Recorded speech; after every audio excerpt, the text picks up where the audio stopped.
National stock exchange द्वारा प्रस्तुत सशक्त निवेशक में आपका स्वागत है। आज एक ऐसे मुद्दे पर बात करेंगे जो हम सबके लिए बहुत ही करीब मुद्दा रहता है जिंदगी भर, और वो है टैक्स। कहते हैं कि जिंदगी में केवल दो चीजें तय हैं, मृत्यु और टैक्स। और आज मेरे साथ जुड़ रही हैं दीपश्री शेट्टी, पार्टनर हैं टैक्स और रेगुलेटरी सर्विसेज बीडीओ इंडिया की, जो एक बहुत ही बड़ी कंसल्टिंग फर्म है। दीपश्री ने बहुत सक्सेस ऑलरेडी कमा चुकी हैं अपने करियर में। 1.5 दशक का करियर है उनका, और पार्टनर है। और मुझे बहुत बहुत खुशी है दीपश्री कि आप यहाँ नेशनल स्टॉक एक्सचेंज के स्टूडियो आई हैं। सशक्त निवेशक हमारी एक कोशिश है कि हम एजुकेट करें लोगों को। टैक्स, जैसे कि आप जानती हैं, एक बहुत अहम मुद्दा रहता है सबकी जिंदगी में, और कोई फर्क नहीं पड़ता आप कितना कमाते हैं, लेकिन टैक्स सब बचाना चाहते हैं। और सरकार भी अपनी तरफ से लेजिटिमेट आपको प्रोविजंस देती रहती हैं समय समय से कि आप कैसे टैक्स बचा सकते हैं। तो सबसे पहले एक थोड़ा जनरल सवाल है, आप थोड़ा समय लेकर इसे आंसर कर सकती हैं, लेकिन ऐसी कौन सी अपॉर्चुनिटीज हैं आपके मुताबिक कि आपने इतने क्लाइंट्स के साथ डील किया है, अलग अलग इनकम लेवल के क्लाइंट्स के साथ डील किया है। अब आजकल तो आप बहुत हाई एंड क्लाइंट्स के साथ डील करती हैं, लेकिन ऐसी कौन सी 4 या 5 चीजें हैं जिससे कि टैक्स लेजिटिमेटली सरकार के नियमों द्वारा बचाया जा सकता है? बेसिकली कैसा होता है कि हर इंडिविजुअल टैक्स पेयर को लगता है कि मेरे सारे इनकम्स में मुझे टैक्स पे करना होगा गवर्नमेंट। तो वो एक जो धारणा है वो थोड़ा चेंज करना चाहिए। एक तो आपको पहले अंडरस्टैंड करना चाहिए कि आपके कौन से सोर्सेज ऑफ इनकम। जैसे generally for individual tax pairs आपके पास सैलरी इनकम होगी, आपने बैंक्स में पैसे रखे होंगे सेविंग्स अकाउंट या टर्म डिपॉजिट्स में, तो उसमें से आपको कुछ इंटरेस्ट इनकम हो सकता है, या आपके पास कोई घर है जो आपने किराए पे चढ़ा है, वो रेंटल इनकम आपको मिलता है। तो ये सोर्सेज ऑफ इनकम को पहले जानना है आपको। उस पे आपके अलग अलग प्रोविजंस होते हैं। लाइक इंटरेस्ट इनकम पे एक नॉर्मल इंडिविजुअल टैक्स पेयर जिनकी उम्र 60 ईयर से कम है, उनको 10,000 तक अगर इंटरेस्ट इनकम है तो उस पर कोई भी इनकम टैक्स पे करने की जरूरत नहीं, वो डिडक्शन अवेलेबल है। लाइकवाइज अगर आप सीनियर सिटीजन हो जो कि 60 ईयर्स या उससे बड़े हैं, तो उनके लिए 50,000 तक अगर आपका सेविंग्स अकाउंट में इंटरेस्ट हो या फिर आपके एफडीज पे कोई इंटरेस्ट इनकम हो, तो उस पर आपको टैक्स पे करने की जरूरत नहीं है। तो ये बहुत ही बेसिक सिंपल चीज है।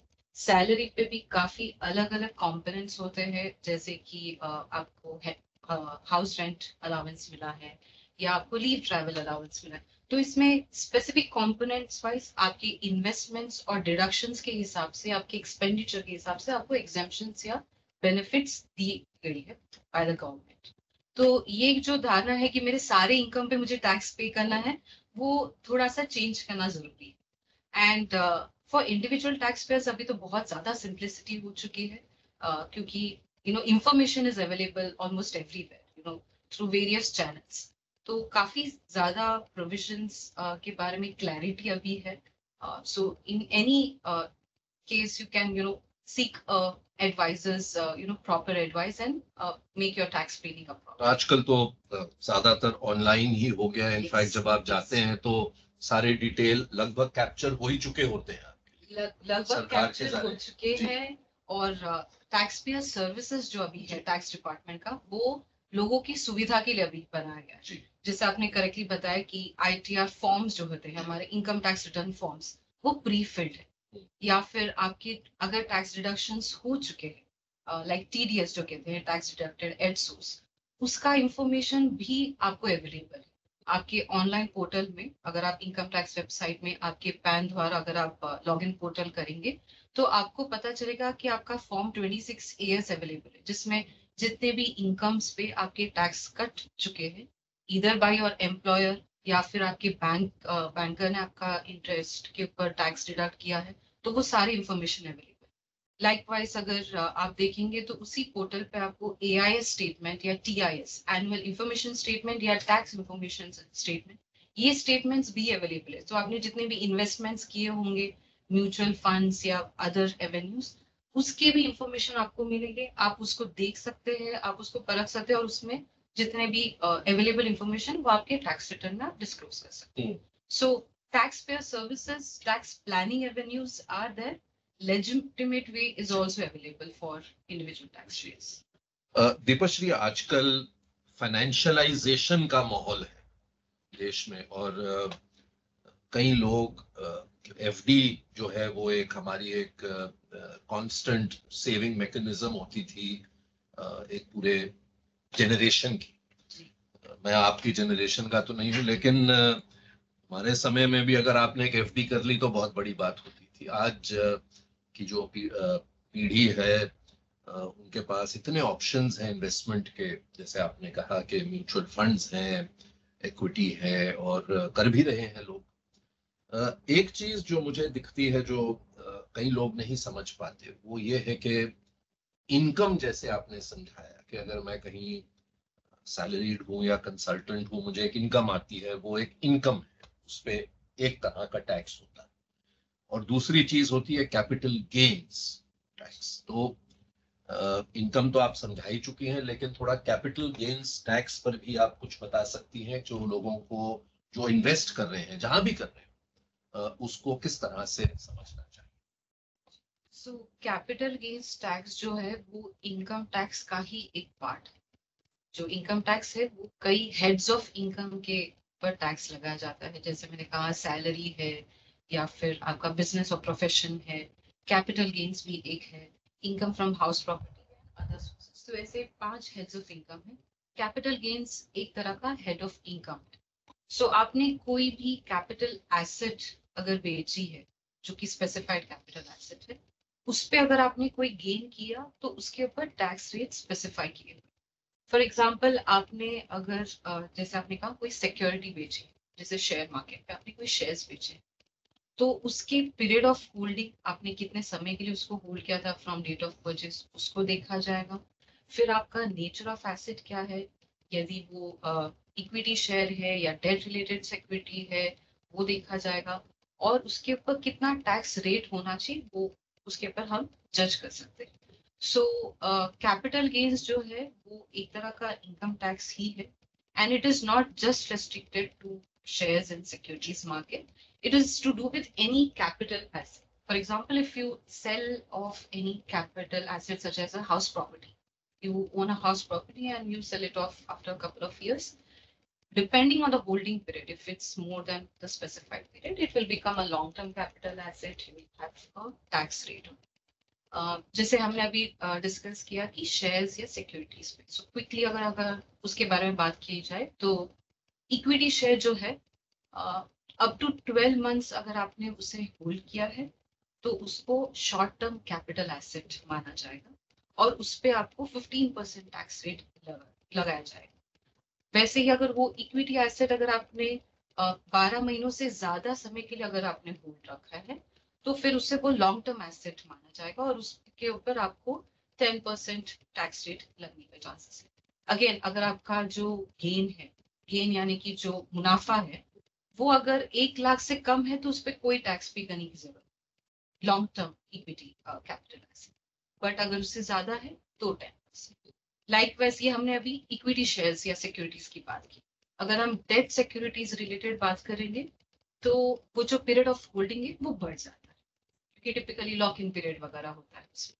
सो वो 36 मंथ्स यानी 3 साल तक का आपको पीरियड मिलता है। Anything that is sold before 36 months or 3 years, that will be termed as a short term capital gain. And if it is more than that, which is 36 months, it will be a long term. अभी date related जो security cell होती है और उस पर अगर आपकी gain या मुनाफा हो तो उस पर आपको इंडेक्सेशन बेनिफिट नहीं है, और वो आपके स्लैब रेट्स, जो कि आपका नॉर्मल स्लैब रेट्स होता है फॉर इंडिविजुअल टैक्स पेयर्स, उसके मुताबिक आपको टैक्स पे करना पड़ेगा। There is no flat tax rate as such on that. तो अभी इंडिविजुअल टैक्स पेयर्स के लिए काफी अभी जानते होंगे कि 2 अलग अलग स्कीम्स हो गए हैं। ओल्ड टैक्स रेजीम है और एक new tax regime. Old tax regime में क्या हुआ है कि जो हमारे पहले से जो टैक्स स्लैब्स चलते आ रहे हैं, आपको प्रूफ मेंटेन करना पड़ेगा, आपको डिडक्शंस भी क्लेम कर सकते हैं। तो वो एक टैक्स रेजीम है, उसमें अलग टैक्स स्लैब्स होते हैं। न्यू टैक्स रेजीम जो है वो आपकी सुविधा के लिए बनाए गए हैं, उसमें आपको डिडक्शंस कम क्लेम करने होंगे आपको, या फिर उसमें बेनिफिट्स नहीं है उतने, बट आपको उसका जो एडवांटेज है वो टैक्स रेट्स में दिख जाएगा। There are various tax rates as per the new tax regime, जो लोअर है, जो लोअर टैक्स रेट है। बेसिकली सरकार का ये मानना है कि मैं आपको पैसे आपकी जेब में दे रहा हूँ और अब आप इन्हें निवेश करिए या जो करिए, जी ना कि आप इसमें करेंगे तो इतना मिलेगा, इसमें करेंगे तो ईज कर रहे हैं पूरे Ease सिस्टम, कर रहे हैं। कोशिश मेरे जी ख्याल से। जी। सो वो इंडिविजुअल्स के लिए भी ये काफी फायदेमंद है, क्योंकि आपको जो इनकम मिल रहा है, आप अगर कहीं पे इन्वेस्ट कर रहे हैं तो वो एडिशनल इनकम है। लाइकवाइज वो गवर्नमेंट के लिए भी काफी फायदेमंद है, क्योंकि जो आप इनकम एडिशनल अर्न करेंगे उस पे भी आपको थोड़ा बहुत कट एज टैक्स आपको पे करना पड़ेगा, जो कि अपने देश के इंफ्रास्ट्रक्चर एंड अदर रिक्वायरमेंट्स के लिए वो लगाए जाए। दीपश्री, एफडी के बारे में आपसे एक बात करना चाहता हूं, क्योंकि आज भी अगर हम देखें, सेविंग्स तो आपने जैसे समझा ही दिया, लेकिन आज भी 200 लाख करोड़ रुपए बैंक डिपॉजिट्स में पड़े हैं भारतवासियों के। तो अगर हम एफडी की बात करें, मेरा ये मानना है कि कई लोगों से जिनसे बात करता हूं, खासकर जो सीनियर सिटीजन हैं, वो एक चीज जो नहीं समझते वो है कि अक्रूवल के ऊपर टैक्स क्या होता है, और जैसे आपने कैपिटल गेन्स कहा कि जब आप बेचते हैं तब आपको टैक्स भरना पड़ता है, ना कि होल्डिंग के दौरान। लेकिन एफडी में हर साल जो भी आपका इंटरेस्ट अक्रू होता है उस पर टैक्स कटता है। ये जरा अगर आप समझा पाए। सो फिक्स्ड डिपॉजिट या टर्म डिपॉजिट है, ये आप एक पर्टिकुलर लमसम अमाउंट जो है आप निवेश कर रहे हो, और उस पे आपको ब्याज या इंटरेस्ट मिलता है। सो टिपिकली आपका जो डिपॉजिट होगा से 3 इयर्स या 5 years depending on the term आप कर रहे हो, उस पे जो भी इंटरेस्ट मिलता है वो ईयर ऑन ईयर आपको अक्रू हो रहा है, मतलब उस पे वो इंटरेस्ट अर्न तो हो रहा है। आप आपके पास वो ऑप्शन है, यदि आप चाहे तो उसे ऑन एन एनुअल बेसिस और फिक्स टर्म बेसिस आप उसको अकाउंट में ले सकते हो एज अ क्रेडिट, या आप उसको मैच्योरिटी पे भी ले सकते हो एक साथ। बट जो टैक्स है उसका वो आपको अक्रूवल बेसिस पे। सो ये एफडी पे जो भी इंटरेस्ट रेट है आफ्टर अ स्पेसिफिक पीरियड से ऑन एन एनुअल जनरली, उस टर्म के लिए ऑन एन एनुअल बेसिस जितना भी आपका इंटरेस्ट रेट है वो अक्रूवल आपको कैलकुलेट करना पड़ेगा, और उसके ऊपर इंटरेस्ट के ऊपर आपका टैक्स कटेगा। सो फॉर एग्जांपल, अगर आपने 1 लाख रुपए निवेश किए हैं इन अ फिक्स डिपॉजिट अकाउंट, और वो से 5% आपको इंटरेस्ट रेट मिल रहा है, सो ईयर 1 आपका जो है उसके ऊपर जितना 5,000 रुपीज के ऊपर आपका टैक्स है वो आपको पे करना चाहिए।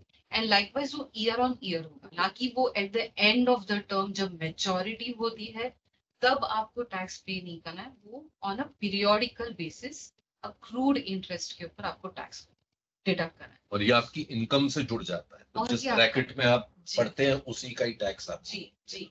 अभी ये गवर्नमेंट ने क्या किया है कि जो बैंकर है या जिसके पास आप निवेश कर रहे हो, टिपिकली बैंक्स के पास करोगे या किसी फाइनेंशियल इंस्टीट्यूशन के पास करोगे, तो उनको भी ये टैक्स डिडक्ट करने के लिए एक प्रोविजन क्रिएट किया। So tax deduction at source will also happen on that accrued FD interest. So for senior citizens it's a lot more easier, क्योंकि उनको अप टू 50,000 जो है उनको, भले वो सेविंग्स अकाउंट हो या आपका एफडी इंटरेस्ट हो, टर्म डिपॉजिट्स हो, उस पे आपका टैक्स रिडक्शन नहीं होगा। For normal individuals, if you earn up to 10,000 you can take that as a exempt income in your return, but for TDS purposes, क्योंकि बैंक्स को भी थोड़े कंट्रोल होने चाहिए कि कितने इंटरेस्ट पे हो रहे हैं, so for individual tax payers up to 40,000 जो है आपका इंटरेस्ट इनकम, उस पर आपका टीडीएस नहीं कटेगा। लेकिन अगर उसके ऊपर अगर आपका टैक्स ये इंटरेस्ट मिलना शुरू हुआ, से 50,000 आपको मिला, तो वो पूरे 50,000 पे वो टीडीएस काटे। फिर उस इंडिविजुअल टैक्स पेयर को चाहिए तो वो टैक्स रिटर्न में जब आप टैक्स फाइल करेंगे आपके, तो तब आप 10,000 का डिडक्शन क्लेम कर सकते हैं। So for individual taxpayers, I think the awareness should be what amount should be paid as tax on what source of income, what is the deduction limit that is specified for me, and make sure that the tax return is filed with appropriate disclosure of income as well as the tax reductions. Deepshree, आजकल जो एक बहुत बड़ा trend है कि सब लोग entrepreneur बनना चाहते हैं जी। कॉलेज पहुंचते भी नहीं है और तब से ही एंटरप्रेन्योर बनना चाहते हैं, जो एक बहुत अच्छी बात भी है। क्योंकि पहले एक ही विकल्प था कि भाई पढ़ाई करिए, नौकरी करिए और सैलरी कमाइए, लेकिन आजकल यंग लोग जो हैं, पढ़ रहा था उस दिन, 16-17 साल के बच्चे भी सीईओ बन गए हैं और अपनी कंपनियां चला रहे हैं, जो कि बहुत अच्छी बात है। और टैक्स के लिए कई बार मुझे लगता है कि और कई ऐसे एंटरप्रेन्योर्स भी हो रहे हैं जैसे जिन्होंने काम किया कई साल और एक लेट उम्र में भी, अब चाहे 40 हो 50 हो, कहीं ना कहीं उनको एक आइडिया आया, उन्होंने सोचा मैं काम नहीं करना चाहता या चाहती। और खासकर विमेन में तो ये बहुत देखा जा रहा है कि कितनी विमेन सामने आ रही है एंटरप्रेन्योर बनने के। लेकिन कई बार तकलीफ ये होती है कि जो टैक्स पार्ट है वो नहीं समझ पाते कि मैं इसे जीएसटी तो समझ जाते हैं लोग अब के मेरे को एक जीएसटी अकाउंट खोलना है एक लिमिट के बाद, लेकिन क्या मैं इसे इंडिविजुअल अपने नाम पे बिजनेस को शुरू करूं, क्या मैं एक प्राइवेट लिमिटेड कंपनी बनाऊं, क्या मैं एलएलपी बनाऊं? तो मैं आपसे ये नहीं पूछ रहा कि क्या बनाऊं, लेकिन टैक्स के हिसाब से किसी एक कोई यंग एंटरप्रेन्योर जो छोटी सी शुरुआत अभी करना चाहते हैं, मैं कोई बड़ी कंपनियों की बात नहीं कर रहा, आपकी क्या राय होगी कि किस तरह से आप, क्योंकि कई लोग क्या डिडक्शंस अवेलेबल हैं एक बिजनेस के लिए वो समझते ही नहीं, तो अगर इस पे आप जो भी आप बता पाए हमारे दर्शकों। पहले तो बहुत अच्छी बात है कि आजकल यंग लोग भी, हमारे यूथ पॉपुलेशन जो है एंटरप्रेन्योर बनना चाहते हैं, तो ये एक अच्छी शुरुआत है। इन terms of understanding how the taxation works for them, I think पहले तो उनको उनके एक्सपेंडिचर्स जो है और उनके इन्वेस्टमेंट्स जो है उसका उनको बहुत ही क्लियर क्लैरिटी होना चाहिए, एंड मेंटेनेंस ऑफ बुक्स होना चाहिए। दो it is not mandated as per the provisions of tax law, and it could happen once you reach certain limits of income. But अगर आप पहले से ही वो शुरुआत करें कि मैं अपने रिकॉर्ड्स प्रॉपर्ली मेंटेन करूं कि मैंने कितना निवेश किया है, मेरा कैपिटल इन्वेस्टमेंट्स कितने हुए, मेरे एक्सपेंडिचर्स कितने हुए, मेरे टाइप्स ऑफ एक्सपेंडिचर्स क्या है, वो अगर मेंटेन करे तो right from the beginning you're moving in an organized way to planning your business, as well as the taxation aspect is also handled. सो आपके कैपिटल इन्वेस्टमेंट्स हो सकते हैं कि फॉर एग्जांपल अगर आपने मे बी अ बिजनेस शुरू किया है, से अ रेस्टोरेंट, ओके, तो फिर आपका जो इनिशियल इन्वेस्टमेंट होगा, may be a place where you want to open up your restaurant, वो जो प्लेस है उसके ऊपर आपको कितने रेंट पे करने हैं, या आपने खुद से अगर वो एसेट या प्लेस खरीदा है तो उसका डेप्रिसिएशन कितना अवेलेबल हो सकता है, आपके आउटगोज और आपकी इन्वेस्टमेंट्स पे अगर आपने प्रॉपरली, अगर आपने वो चेक्स रखे, तो फिर आपको वो हेल्प होगा in terms of tax aspect. अभी depending on the type of and the nature of business, you can plan accordingly. As you rightly said, there are various types of entities and businesses.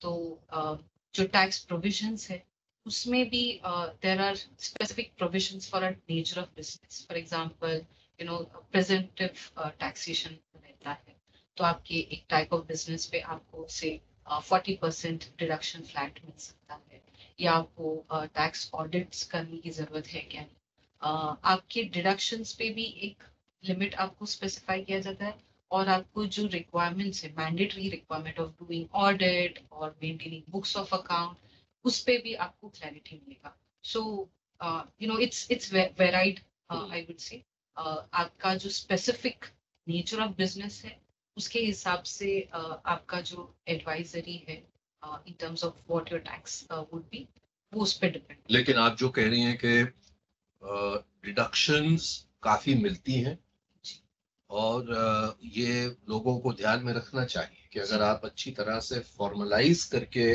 चाहे जो भी structure आप अपने tax expert के साथ decide करें, उससे आपको फायदा होगा टैक्स बचाने। ये सही होगा कहना? जी, क्योंकि देखिए अगर मैं एक कंपेयर करूं एक सैलरी टैक्स पेयर से, तो सैलरी टैक्स पेयर को ये पता ही होता है कि मेरे रेंटल एक्सपेंडिचर में या मेरे कन्वेंस में या मेरे मेडिकल एक्सपेंसेस में मुझे डिडक्शंस अवेलेबल है, से स्पेसिफिक एचआरए डिडक्शन हो या स्टैंडर्ड डिडक्शन हो, तो ये सब मुझे अवेलेबल है और मेरे एम्प्लॉयर मुझे वो बताएंगे और मुझे वो प्रूफ देना पड़ेगा या उनको डिक्लेयर करना पड़ेगा, उसके अकॉर्डिंगली वो मेरा टैक्स काटे। But as an entrepreneur you are on your own, right? तो आपको ये स्पेसिफाई करना पड़ेगा कि ठीक है, मेरे ये एक्सपेंडिचर है, मेरा इनकम होगा क्या नहीं, या मुझे उसका प्रॉफिट मिलेगा क्या नहीं, ये तो बात की बात है, लेकिन I am doing those expenditure as I grow into my business. Correct. तो ये मुझे ईयर एंड पे हो सकता है मुझे वो क्लेम करने का चांस भी हो, मेरे टैक्स रिटर्न में मुझे कोई डिडक्शंस मिल सकते हैं, या हो सकता है कि इन एक्सपेंडिचर की वजह से मुझे मेरे बिजनेस से मुझे लॉस दिखाना पड़े और वो लॉस कैरी फॉरवर्ड कर सकूं मैं आगे के कुछ सालों तक। तो ये क्लैरिटी आपको तब मिल सकता है। If you lose that bus or you miss that bus right at the beginning of maintaining those records, then और taking advice, or taking advice, हम जैसे इन्वेस्टमेंट की जगत में भी सबसे कहते हैं कि आप एडवाइस लीजिए किसी एक्सपर्ट की। जी जी, क्योंकि आपके अपने बिजनेस आप जाके डू इट योरसेल्फ जनरेशन है ये, तो ठीक है, सरकार डिजिटल इंडिया में आपको सुविधाएं हैं, लेकिन इवेंचुअली आपको क्या डिसीजन लेना चाहिए किसी एक्सपर्ट से समझना चाहिए। आज जैसे आप यहाँ पर अपनी नॉलेज शेयर कर रही है, लेकिन सबकी स्पेसिफिक क्वेश्चंस को आप नहीं आंसर कर सकते, तो हर एक इंसान को जहाँ कोई एक्सपर्टीज हो, क्योंकि कहीं जैसे आपने कहा डिडक्शन सिंपल चीज है, गाड़ी अगर आपके पास है उसको आप काम में यूज कर रहे हो, उसकी डिप्रिसिएशन का भी आप बेनिफिट ले सकते हैं, और लोगों को ये नहीं पता, कई लोगों जी।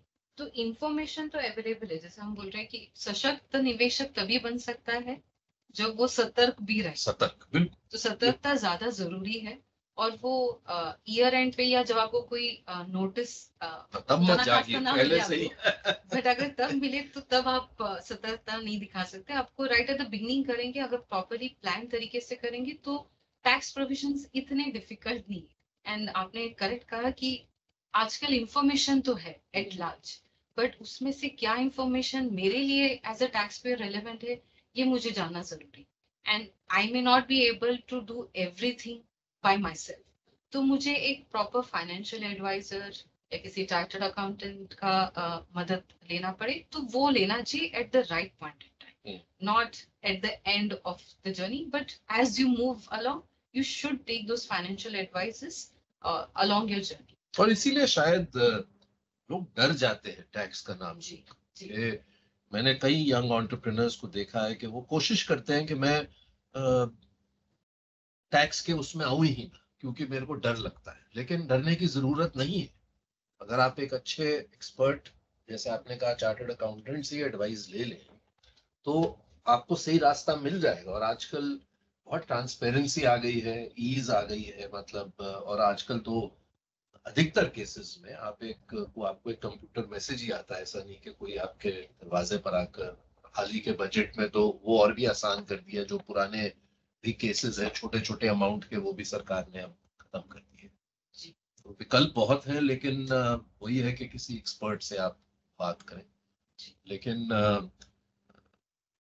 टैक्स की अभी भी बहुत छूट है, जो मुझे समझ आई बात आपकी सुन के, और हम शायद एज सिटीजन्स उनका पूरा फायदा नहीं उठा पाते जो हमें उठाना चाहिए।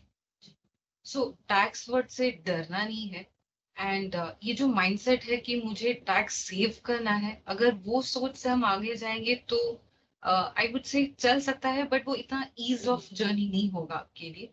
टैक्स जो है आपका एक इन्वेस्टमेंट की तरह आप सोचे तो वो ज्यादा आपके लिए हेल्पफुल रहेगा। तो आई वुड से कि जैसे आपने बताया कि अभी बजट में भी काफी ज्यादा टैक्स पेयर्स के लिए काफी ज्यादा सुविधाएं दी गई है, and if we see in the last 5-6 years ये एक a planned way of making it easier for the tax payers किया गया है। तो टैक्स पेयर्स के पास इंफॉर्मेशन जो है वो डिपार्टमेंट से ही आता है, ना कि उनको उनके बैंकर या एम्प्लॉयर या XYZ के पास पहुंचने की जरूरत है।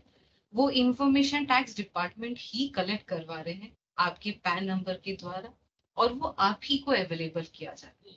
तो ये एक तरह से आपके ईज के लिए बताने के लिए कि भले आपसे ये मिस हो गया हो, या हो सकता है आपको ये पता ही ना हो कि आपके पास ये इनकम ये रिपोर्ट किया जा रहा है बाय द थर्ड पार्टी, तो ये इंफॉर्मेशन है। तो मेरे हिसाब से अभी टैक्स के बारे में डरने से ज्यादा I think you need to adopt to it, and information is available, so you need not worry about not having that information at hand. It's already there.